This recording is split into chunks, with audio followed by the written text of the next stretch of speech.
Deuxième partie de cette seconde partie de matinée, donc avec le réseau Calicine et Yasna Marcourt qui présentera le projet, donc au nom de CIEFAS, le projet de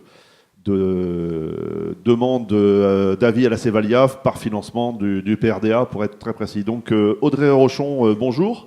Bonjour. Voilà, il faut tenir le micro bien, comme ça on m'entend. Bonjour Luc. Voilà, donc en quelques mots, présentation du groupe, du CIS Group, et peut-être aussi du coup de Calicine dans la foulée. D'accord. Donc Calicine fédère des professionnels du sauvetage après sinistre. Alors qu'est-ce que c'est le sauvetage après sinistre? Pour faire courte, c'est intervenir pour dépolluer et assécher après les sinistres, donc les incendies ou les dégâts des eaux par exemple. Donc on verra dans la vidéo quelques exemples après les inondations.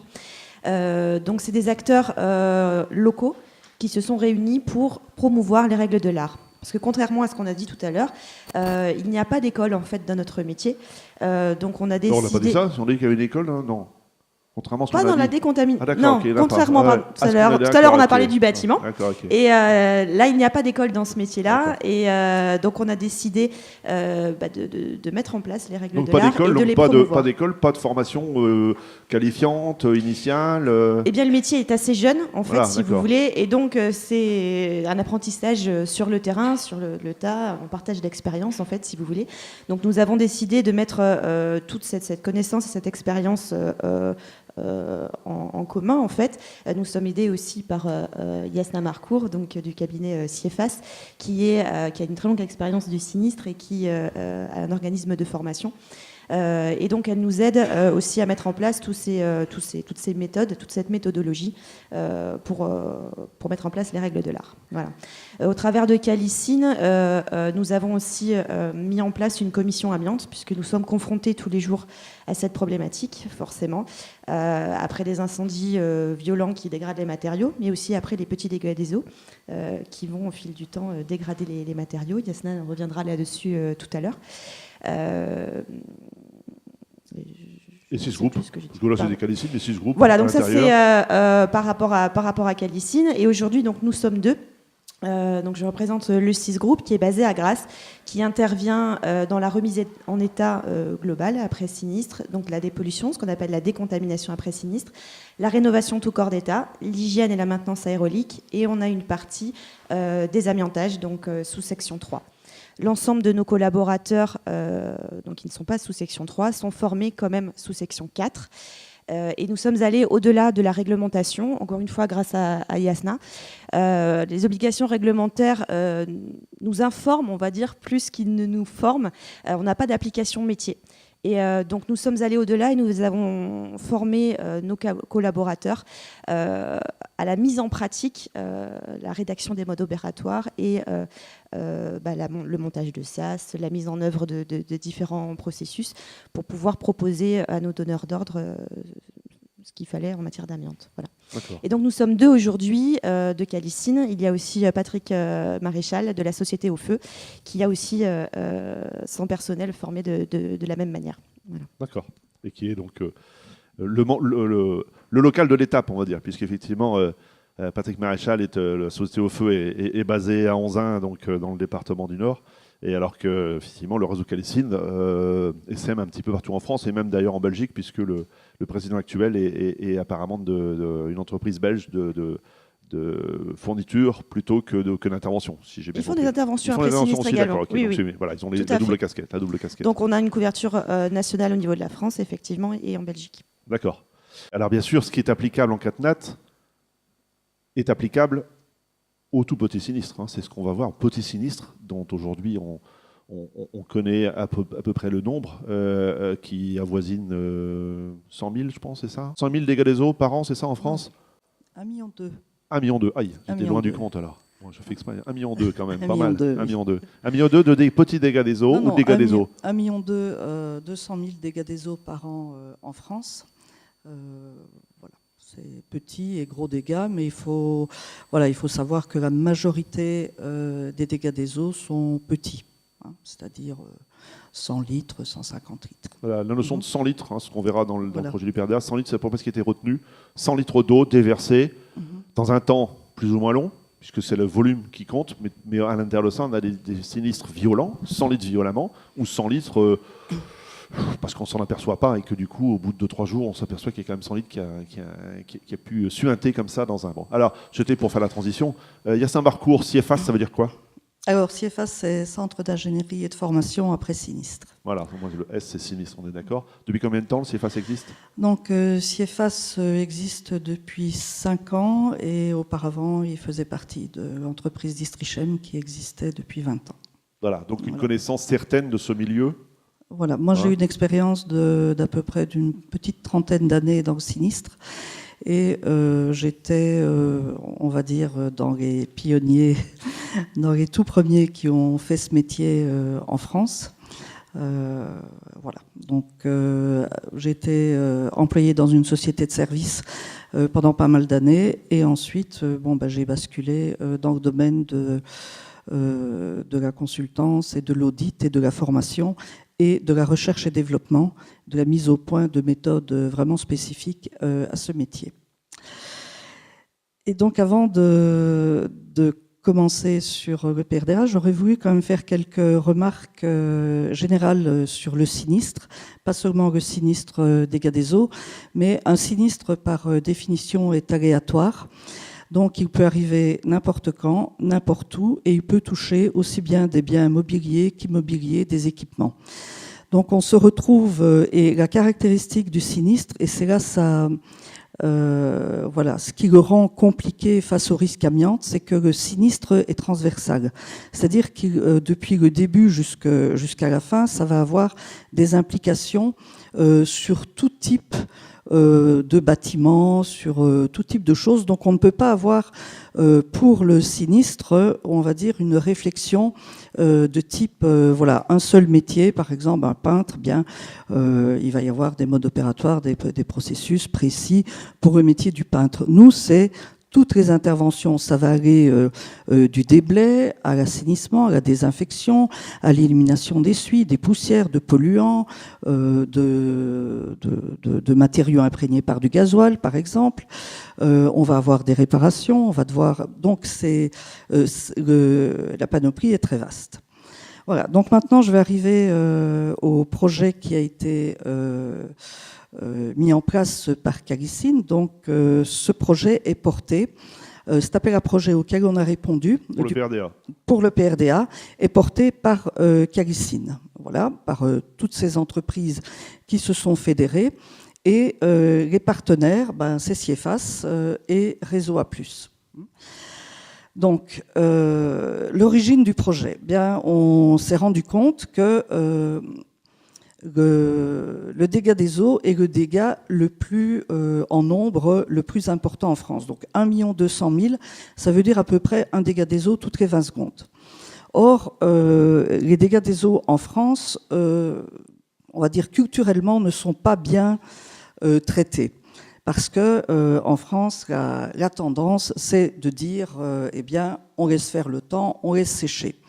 Et on laisse sécher, du coup, ça va être complètement aléatoire. Si on a la chance qu'il y ait un petit courant d'air qui passe par là, eh bien, ça va sécher plus vite. Par contre, si c'est dans un creux, dans un renfoncement, ça n'a aucune chance de sécher. En plus, on n'utilise pratiquement pas de moyens de mesure pour vérifier est-ce qu'un matériau est sec avant d'entreprendre une remise en état. Donc, contrairement aux pays anglo-saxons où les choses sont quand même beaucoup plus carrées, en France, ces dégâts des eaux, d'ailleurs, c'est un dégât 1 200 000, c'est pas anodin, mais peu de gens connaissent l'existence des entreprises spécialisées et qui font de l'assèchement technique. Les gens, mais les experts d'assurance connaissent ça, non, normalement ? Oui, les experts, mais quelqu'un qui va avoir un dégât des eaux chez lui ne connaît pas nécessairement l'existence. Même s'il ne va peut-être pas le déclarer forcément l'assurance non plus. Oui, voilà. Si dégât des eaux, il ne se déclare pas forcément. Voilà, il ne se rend pas compte des implications. Mais pour donner un exemple, quand vous avez un bris de glace, en France, il y en a à peu près 2 millions par an. On va dire que c'est un peu plus que le dégât des eaux, mais les chiffres sont comparables. Tout le monde sait où il faut aller quand on a un bris de glace pour sa voiture. Donc voilà.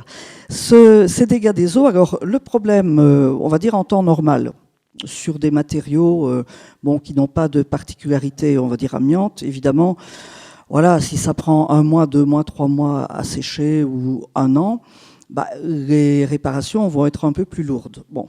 Et encore là, je ne parle pas des dégâts sanitaires des moisissures. Mais pour le risque amiante, le gros problème avec le risque amiante, c'est que même un tout petit dégât des eaux, on va dire 100 litres, peut faire des dégâts considérables si ce n'est pas traité directement. Parce que, vous le voyez sur les images, la première conséquence d'un petit dégât des eaux, c'est la dégradation des matériaux. Plus c'est traité rapidement, plus on va stabiliser les matériaux, plus on laisse faire le temps, plus on va avoir de problèmes. Donc voilà, c'est pour ça que Calicine a décidé de s'attaquer en premier lieu aux tout petits dégâts des eaux. C'est le premier processus qui va être présenté au PRDA, en sachant que derrière, si la pompe est amorcée, il y aura d'autres demandes qui seront faites sur d'autres processus. Oui, par exemple sur les incendies, parce que le problème est très important là aussi. Donc, ce que vous avez vu dans le film, vous avez vu à un certain moment, on mettait en action, il y avait tout l'assainissement, et puis ensuite il y avait la mise en place des déshumidificateurs, de la ventilation, etc. Donc, Calicine propose d'appliquer à ces tout petits dégâts des eaux, d'appliquer les mêmes méthodes d'assèchement technique que pour un gros dégât des eaux, parce que les implications, on l'a vu, sont importantes. Donc, cette innovation, ce n'est pas vraiment une innovation parce qu'on a déjà un recul depuis plusieurs dizaines d'années sur l'efficacité de l'assèchement, mais ici, c'est vraiment pour voir la pertinence de cette solution en cas de présence d'amiante. Voilà. C'est juste, par exemple, il y en a certains, lors de discussions avec des institutionnels, par exemple, qui remettent en cause la dégradation des matériaux, ce qui est quand même, on va dire, quand on voit les images, c'est quand même un peu fort de café. Et rien que les moisissures, par exemple, là, on voit un mur qui est touché par les moisissures. Il faut savoir que les moisissures se nourrissent du support sur lequel elles vont se développer et donc vont évidemment le dégrader au cours du temps. Voilà, donc on va... Alors, comment est-ce que je vais vous décrire cette innovation ? D'abord, les objectifs, c'est de faciliter la mise en place du processus par une évaluation précise. Donc nous, professionnels des interventions après sinistre, on sait que c'est efficace. On a du recul déjà depuis de nombreuses années, et pas seulement en France, encore plus dans les pays anglo-saxons. On sait que c'est efficace, mais il faut que ce soit évalué pour qu'on puisse préconiser ça dans tous les domaines. Ensuite, on va montrer qu'on va limiter les surcoûts dus à la méthode de laisser faire le temps. Donc, voilà, on a bien compris que le sinistre est lié aux assurances, évidemment, puisqu'il y a des prises en charge par les assurances, et la tendance, on va dire, est de laisser faire le temps. Donc, il faut vraiment qu'on appuie sur ce point-là, que laisser faire le temps, ça va augmenter les coûts, parce que un dégât des eaux qui n'est pas traité, donc des matériaux qui vont se dégrader, ça veut dire qu'à un moment donné, à la place d'être par exemple en sous-section 4 pour une rénovation, on va se retrouver en sous-section 3 pour du désamiantage. On aborde effectivement du coup ce point-là, c'est que on peut parler en général, c'est bien d'assécher pour tous les matériaux, certes, mais la balance entre si c'est tellement dégradé, je vais les remplacer, je refais mon placo, sans citer de marque, c'est pas très grave. Sauf que là, la dimension amiante, c'est refaire le placo s'il y a de l'amiante, c'est compliqué. Donc cet argument, c'est de dire on peut sauver les situations en petit sinistre, moins de 100 litres, on l'a dit. Voilà. Moins de 100 litres, on peut sauver les ouvrages, y compris les ouvrages des fois de construction de premier niveau, c'est-à-dire que ça peut aggraver, y compris des murs, du béton avec les fers à béton qui explosent, etc. Si on laisse le temps faire son œuvre.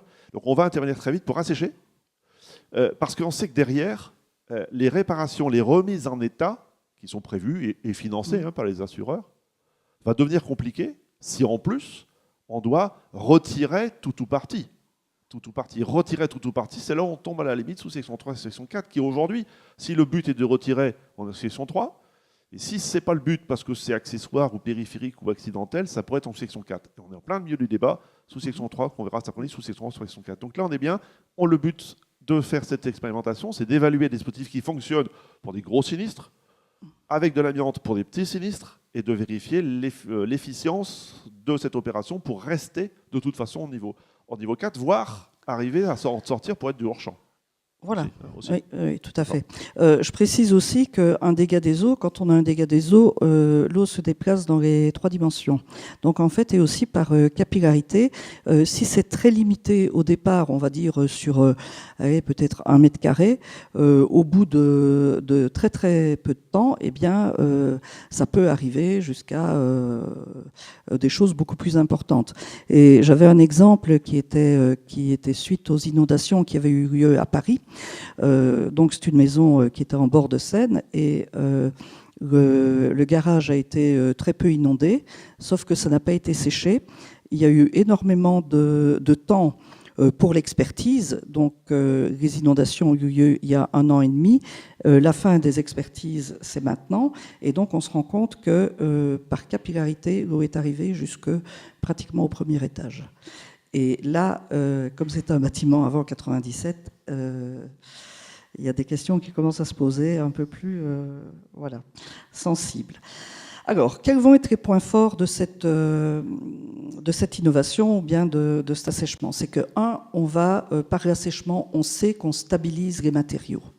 Voilà, ça c'est vraiment, quand vous voyez cette photo-là, donc ça a été pris, cette photo a été prise dans un appartement,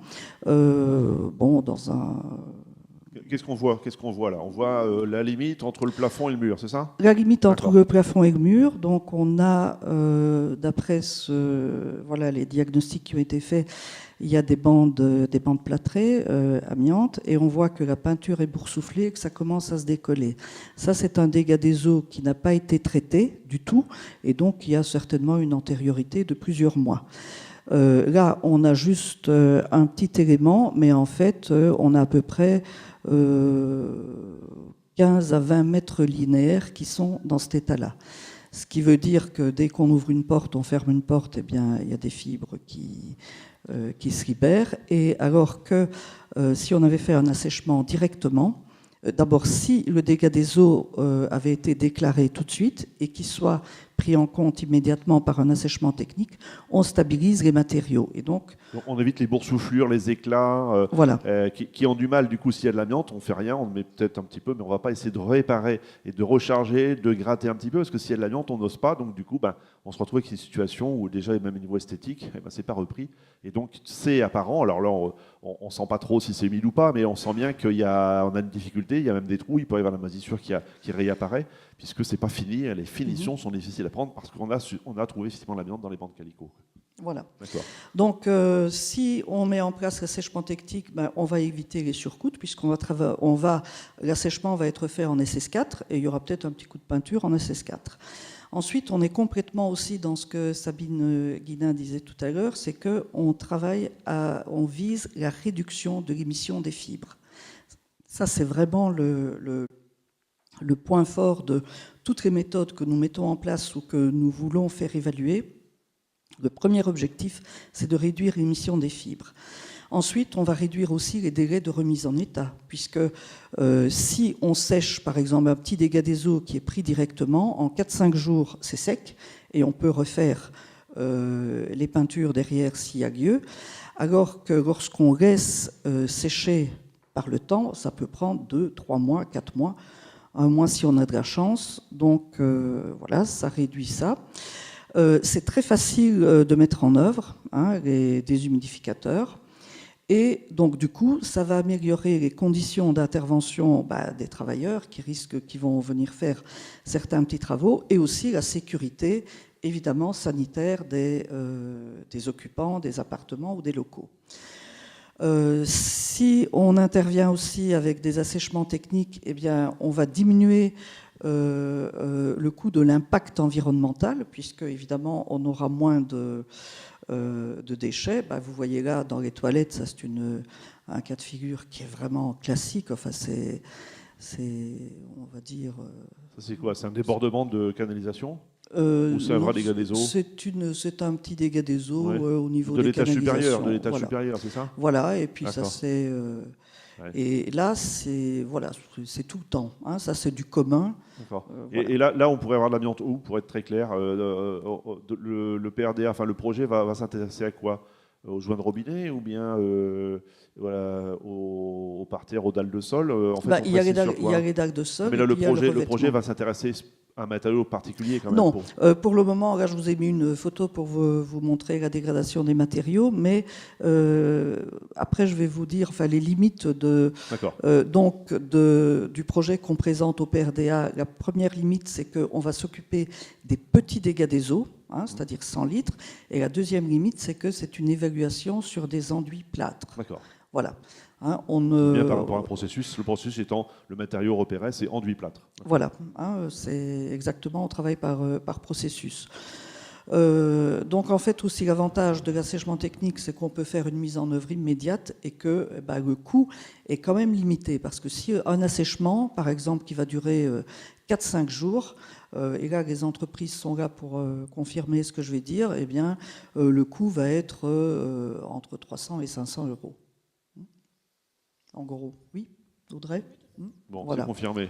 Ça, c'est dans la boîte. Attention, c'est dans la boîte. Voilà. Et là, c'est une photo qui vous montre la façon de prendre les mesures. Alors, voilà, c'est intéressant parce que ça, c'est un appareil. Ça sert à quoi? Alors, cet appareil, c'est un testeur d'humidité à boule capacitive. Donc, c'est-à-dire qu'il n'y a pas de destruction. Il n'y a pas de pénétration, il n'y a pas une pointe qui pénètre. Et voilà. Alors ça, c'est très important parce qu'il y a énormément on va dire, de professionnels du bâtiment, des experts, enfin tout le monde a un testeur d'humidité à pic. Oui. Donc, un testeur d'humidité à pic, il y a deux problèmes. Bon, il y a le problème, le premier, c'est qu'on fait des trous, donc c'est destructif. Et le deuxième problème, c'est que le testeur d'humidité à pointe va donner une humidité de surface et pas une humidité à l'intérieur du matériau. Et là lors d'un dégât des eaux, c'est tout c'est à l'intérieur du mur, puisqu'on a dit dans les 3 dimensions. Donc là, le testeur à boule capacitive permet d'aller chercher l'humidité à 4 à 5 cm à l'intérieur. À l'intérieur du mur. Bon, après, il y a il faut savoir s'en servir parce qu'il peut y avoir des mesures faussement positives ou faussement négatives. Mais voilà, le testeur à boule capacitive, alors j'insiste sur le fait, c'est pas des pourcentages, c'est des mesures sur une échelle de mesure qui s'appelle des digits. Vous voyez 138, 165 165 sur une échelle de 180. Donc ça veut dire que là, c'est déjà bien là. Oui. C'est particulièrement bien saturé.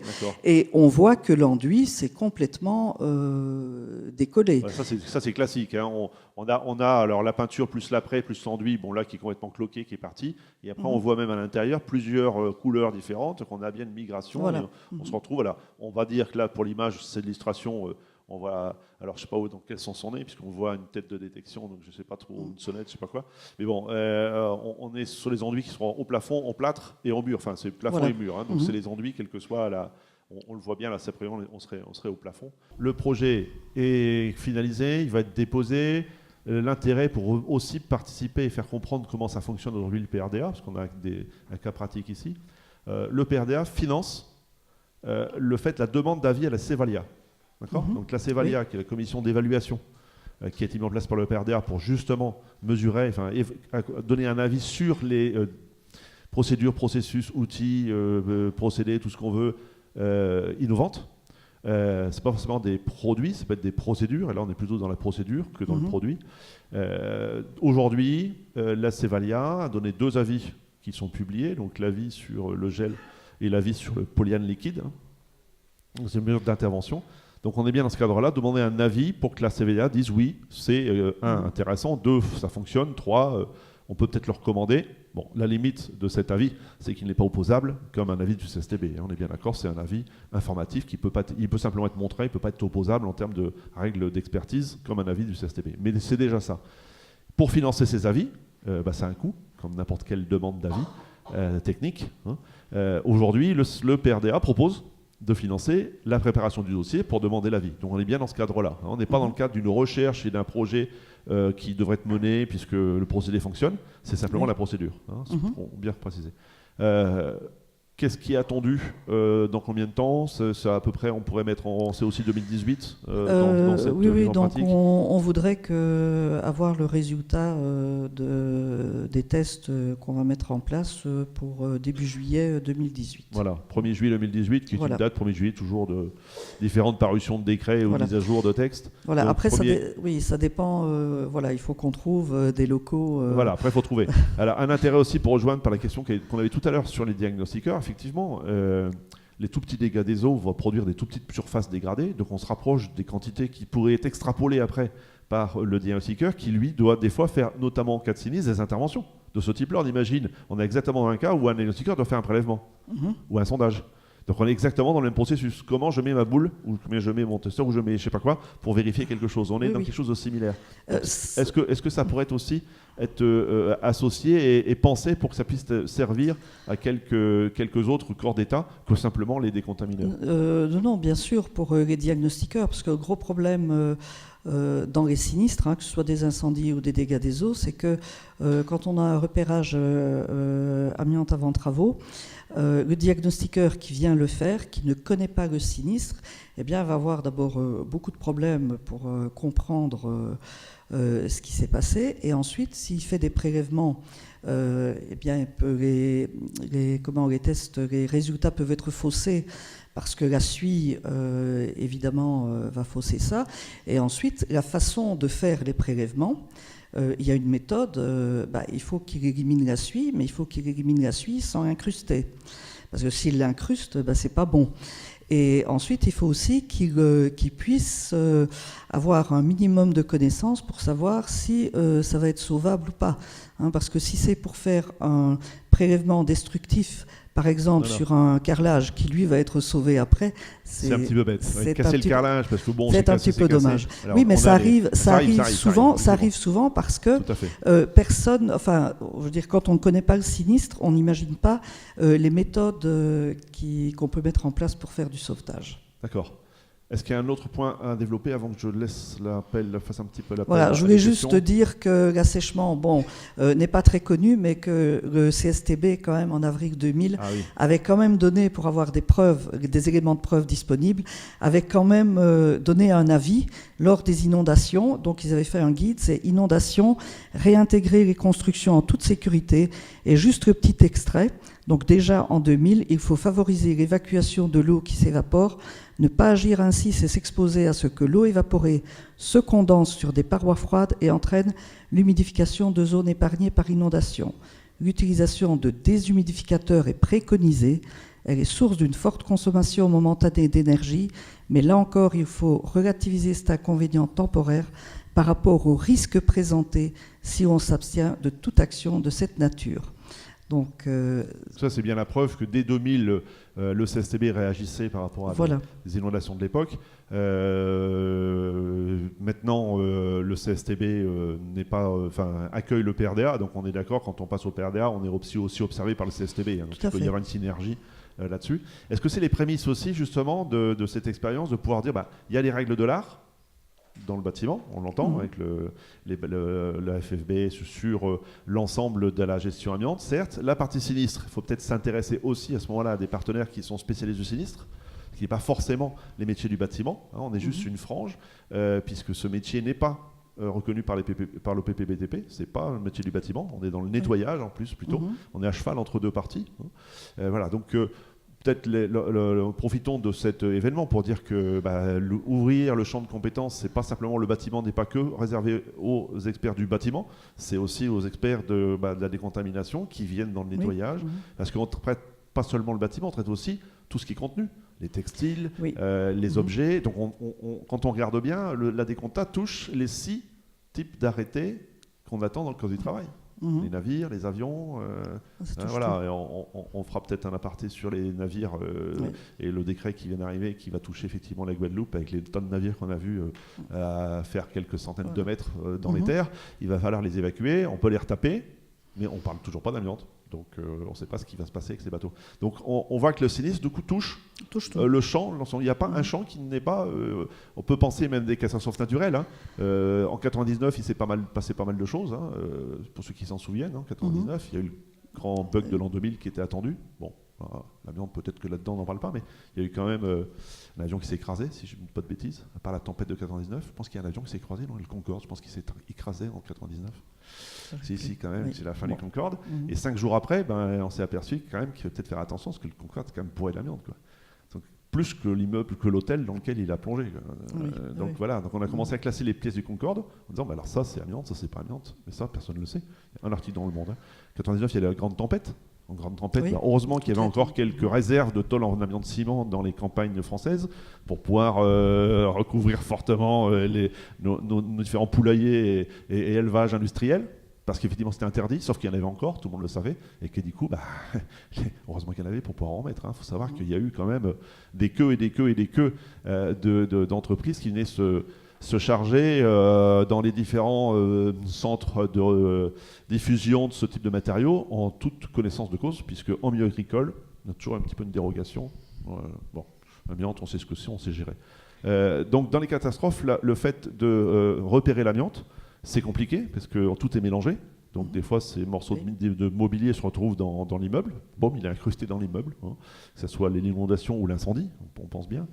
Comment est-ce que, à part l'incendie alors que ce soit des catastrophes naturelles ou des dégâts des eaux, entre l'incendie et le dégât des eaux, est-ce qu'il y a un autre type de sinistre dont on n'a pas parlé là, juste en faisant le tour? Est-ce qu'il y a d'autres sinistres qui peuvent exister?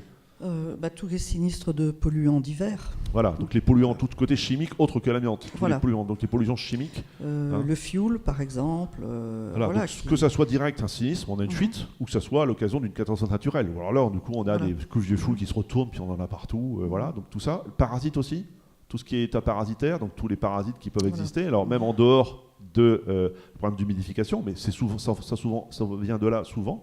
On pense aussi aux champignons, etc. Donc le traitement des différents supports.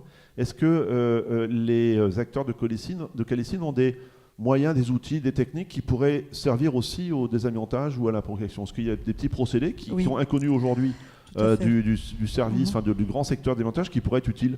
Là, si on peut citer 2 exemples et après on passe au direct. On en parlait tout à l'heure à la pause. Donc j'expliquais que pour tout ce qui est équipement, il faut savoir que par exemple sur la suie, on est aussi sur des particules quand même très petites. On peut être à du 0,1 micron. Donc et nous, on décontamine des ordinateurs, des machines, des moteurs. On sait décontaminer un ordinateur. On décontamine, on le plonge. Je jette ça normalement, il y a l'amiante dessus. On le plonge dans l'eau. Oui. On enlève d'abord le disque dur évidemment, mais on enlève. Lui, il est étanche le disque dur, donc il ne craint pas. Oui, mais on élimine certaines petites choses, mais tout ça est plongé dans l'eau. Oui.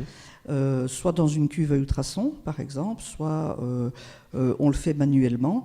Et il n'y a aucun problème, ça redémarre derrière. La seule chose, c'est qu'il faut le sécher dans une étuve, c'est-à-dire 30 degrés et 30% d'humidité relative et 45 degrés pendant 24 à 48 heures. Donc tous les équipements, mais ça peut être des équipements énormes. On a déjà travaillé sur des avions, sur de l'équipement audiovisuel de pointe, sur des moteurs, sur des prototypes, surtout tout ce qui est touché par la suie. Donc moi je pense que ce qui est touché par l'amiante par exemple sur des équipements peut très bien être décontaminé de la même manière avec des processus spécifiques. Et par exemple les archives aussi, on a vu une photo avec les archives, on a également des moyens pour les traiter.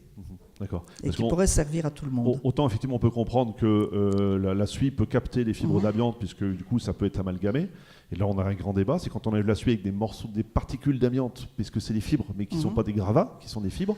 Est-ce que c'est un morceau du bâtiment ou est-ce que c'est une fibre? Et est-ce que c'est la section 3, la section 4? On sait qu'on en parlera dans cet après-midi, c'est ce point-là. Quand on enlève la suie, et de l'amiante dedans. Mais on n'enlève pas l'amiante, on enlève la suie. Il y a de l'amiante dedans, ok, mais on enlève de la suie. La suie n'étant pas un matériau du bâtiment, du coup, on n'enlève pas l'amiante. En fait, on fait que nettoyer. Et donc, on a ce débat. Est-ce qu'on doit être en section 3 ou en section 4? Aujourd'hui, c'est très présent.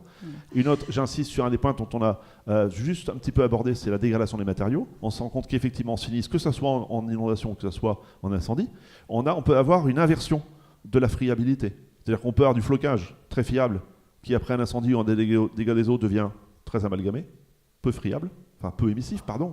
peu émissif. Et à l'inverse, un matériau fibrociment, je dis exprès, contenant de l'amiante, amiante-ciment, voilà, qui après un dégât des eaux ou prolongé ou une attaque chimique ou une attaque incendie devient extrêmement émissif. Donc on a une inversion en cas de sinistre et du coup on s'intéresse aussi, et c'est là, je conclurai là-dessus, on va appeler après, donc on a maintenant ce parcours qui dit, tout compte fait, on a peut-être 3500 produits dont on parle, produits, qui sont étiquetés avec de l'amiante, etc. On peut aller voir les différentes publications de l'INRES ou les bases qui existent de Paul Röder, etc. sur les 3500 produits. Mais ces 3500 produits sont en fait issus d'une matière dans laquelle il y a eu de l'amiante. Volontairement, on est d'accord, on ne parle pas des accidents. Ces matières, quand on fait le tour, il n'y en a pas tant que ça. Plâtre, donc carton, pourquoi pas, bourre en vrac, bah oui, mais c'est de l'amiante. Donc quand on regarde l'inventaire, on pourrait, par le biais de sinistres qui vous intéresse, parce que ce qui vous intéresse, c'est sur du plâtre, que ce soit en forme de plaque, que ce soit en forme de plus mince, plus gros, plus petit, c'est le plâtre qui est intéressant, parce qu'il est complètement dégradé. Donc c'est la notion de plâtre qui est intéressant, parce que vous savez assécher le plâtre, qu'il y ait de l'amiante ou pas, on s'en fout, vous savez assécher le plâtre. Pareil sur les autres. Donc quand on regarde par la vision des pollueurs, des contamineurs, sauveteurs, on se rend compte qu'on aborde le sujet autrement. Les listes ABCD, la liste, l'annexe de la norme, on a tous les matériaux, les produits du bâtiment, mais on retrouve souvent à peu près le même. On trouve par exemple flocage plusieurs fois, on trouve plâtre plusieurs fois, on trouve vinyle plusieurs fois, papier ou dalle, etc. Donc le vinyle étant une matière dans laquelle on a mis de l'amiante. Et c'est un regard, je pense, qui pourrait être très, à l'occasion du PRDA, montrer qu'on a une autre façon de regarder, par des gens qui n'étaient pas forcément recensés dans le champ de compétences au départ de l'amiante, peut apporter justement un éclairage sur ceux qui sont des vieux routiers de l'amiante depuis des années, et qui ne travaillent pas du tout sur la notion de matière, mais sur le catalogue des produits. Voilà. Donc c'est peut-être un effort de concentration, de processus sur ces matières qui pourrait être intéressant. Est-ce qu'il y en a des questions sur ça, sur le sinistre là maintenant? Bonjour, donc Patrick Maréchal, moi je dirige la société Au Feu, donc basée à Valenciennes depuis 25 ans maintenant. Donc on fait de la décontamination après incendie et dégâts des eaux depuis l'origine, et on s'intéresse à l'amiante depuis quelques années grâce à Calicine. Alors ça me faisait très peur, l'amiante au départ. Maintenant ça me fait toujours peur, mais on commence un petit peu à mieux savoir l'appréhender, donc ça se passe mieux. Et effectivement, heureusement qu'on a eu des formations techniques après la formation théorique, et grâce à Yasna Marcourt, parce que on s'aperçoit qu'avec la formation théorique, on ne va pas très loin, et notamment on est bien embêté quand on arrive sur un vrai chantier. Voilà. Donc on a fait ça, depuis on a fait quelques chantiers qui sont bien passés. Il y a le diagnostiqueur qui est parti là tout à l'heure, mais qui va revenir et qui essaie de mettre en place avec nous des mesures de process pour qu'on les fasse valider. On vient d'avoir la réponse tout à l'heure sur un essai de nettoyage à sec avec l'éponge chimique. On en reparlera cet après-midi avec lui parce qu'il a les résultats. D'accord, très bien. Voilà. Ok. Et donc on a déjà fait une mesure, enfin on a déjà fait au sein de Calicine quelques mesures qu'il faut maintenant faire valider pour qu'on puisse les partager entre nous. D'accord. Le point de blocage, puisqu'on a une entreprise, le point de blocage aujourd'hui pour mettre en place ce dispositif, on a vu les formations normalement bien formées, etc. C'est quoi le point de blocage un petit peu quand on est appelé par un expert, on dit voilà, déplacez-vous. À quel moment ça se situe? Je pense à ça, j'ai ce rapport, ça à quel moment ça se situe tout de suite, ou quand on est en train de découvrir le chantier, ou bien quand il s'agit de faire un bilan, à quel moment on va parler d'amiante et ça peut devenir un point de blocage? Il y a un an ou deux déjà, quand on parlait d'amiante, on se faisait envoyer promener. C'est-à-dire, alors envoyer promener, essayer de comprendre. C'est-à-dire que les experts ne prenaient pas en compte, ne voulaient pas qu'on fasse de mesures d'empoussièrement, enfin c'était vraiment pas dans la politique. Alors que pas la plupart, certains d'entre eux, enfin beaucoup d'entre eux avaient déjà fait les stages parce que les cabinets ont été formés, ça c'est sûr. Alors, ils ont été formés, là encore une fois, en sous-section 4, donc par rapport au code du travail. Ils n'ont pas encore reçu de formation au métier. Hein, c'est le même je ne sais pas s'ils vont recevoir pour l'instant, mais... Voilà, ils ont été formés sous section 4. Voilà, beaucoup ont été formés sous section 4. Voilà. D'accord, on est d'accord. Mais pour autant, ils ne voulaient pas en entendre parler, et ils essayaient de botter en touche au maximum. Maintenant, quand on parle de faire des mesures d'empoussièrement, parce qu'il y a de l'amiante, ça commence à être admis, je dirais, à 90%. Enfin, on a, depuis quelques mois maintenant, ça se passe bien, et ils comprennent. Et quand on leur dit que il y aura un surcoût parce qu'on va devoir se protéger, ça commence à bien être admis maintenant. D'accord. Donc on voit une grosse évolution depuis un an, on va dire. D'accord. En termes justement de données économiques, est-ce qu'on sait dire, entre deux sinistres classiques, petit sinistre, que ce soit dégâts des eaux ou incendie, est-ce qu'on a à peu près un pourcentage de l'entreprise, bah, ça va coûter, ça va revenir ou ça va nous demander un effort de X% en plus? Bah, j'ai pas encore vraiment assez d'ancienneté sur les dossiers amiante. Ce qu'on a fait aujourd'hui, c'était plutôt des dossiers industriels. Alors, sur le surcoût, les chiffres que je vais donner, l'ordre de 20%, mais je ne sais pas si c'est une généralité qu'on peut appliquer sur les petits sinistres, donc j'ai un peu de mal à vous donner un chiffre aujourd'hui qui serait vraiment réaliste. Oui, on n'est pas à 100%. C'est-à-dire que Non, pour l'entreprise, non, intégrer des procédures, puisque de toute façon, il faut se protéger. Et on n'y va pas non plus en costard-cravate. S'il y a un incendie, donc on a les moyens de protection. Marcourt, voilà, nous, on se protège depuis... voilà, donc si on se protège bien pour l'ensemble des risques... Voilà. Quelque part, le risque amiante, il n'est pas extraordinaire pour ceux qui font la prévention aussi. Non, le risque amiante n'est pas extraordinaire, mais quand Patrick parlait de 20%, il faut vraiment bien comprendre que ça dépend de la méthode qui a été mise en place, essentiellement parce qu'on peut facilement arriver à du 100 ou de 200% en surcoût. Non, mais pour des gens compétents du même niveau, parce que celui qui fait rien, il va rien faire, celui qui fait beaucoup. Bah, c'est-à-dire, non, il y a des gens compétents, mais la présence d'amiante, je parlais de la présence d'amiante, oui, dans un. D'accord. Oui, mais justement, les méthodes qui sont, en tout cas que nous on préconise pour l'amiante, sont des méthodes, on va dire, très innovantes parce qu'elles ne sont pas utilisées par tout le monde. Et juste un point. Pour vous donner un exemple, si on fait une aspiration avec un THE d'une suie dans laquelle il y a de l'amiante, par exemple, mais d'une suie qui est grasse, qui est collante et humide, le THE va se saturer dans les 10 minutes. Ce qui veut dire que pour un sinistre, on va peut-être être obligé, si on n'a pas une méthode adéquate, on va peut-être passer 10 THE, voilà. Ce qui devient, c'est même plus possible. Et si en plus on n'a pas vraiment une politique de travailler avec le but principal de réduire l'émission des fibres, ce qui veut dire que on va être obligé de travailler avec des méthodes de protection qui vont faire que ça va être pratiquement impossible. Parce que déjà travailler dans un sinistre, c'est très dur. Les conditions de travail sont, il fait noir, il fait froid, ça sent mauvais, enfin c'est déjà très difficile. Si en plus on doit être habillé d'une manière, on doit être protégé, je veux dire, ils ne vont plus pouvoir faire un geste et ça va avoir des conséquences vraiment très dommageables. Bon, ok. Alors, on voit donc, on peut penser que ça peut être des fois pas trop cher. Par contre, l'application des textes aujourd'hui et le découpage en processus spécifiques pose aussi question. Parce qu'on va parler de l'amiante, mais comme on ne parle pas du reste des matériaux associés, on a du mal, parce qu'on est focalisé sur l'amiante, alors qu'en fait, on pourrait justement avoir des processus associés avec d'autres matières polluantes. Alors dans l'esprit du Code du travail, bien sûr, c'est associé, on parle de l'ensemble des risques. Et comme on focalise sur l'amiante, effectivement, on oublie peut-être un petit peu à côté les autres risques chimiques. Je rappelle que l'amiante, c'est quand même un risque chimique, c'est pas un risque mécanique. Donc bon, même si c'est dans le même bureau du ministère du Travail, c'est quand même un risque très identifié chimique. Hein, voilà.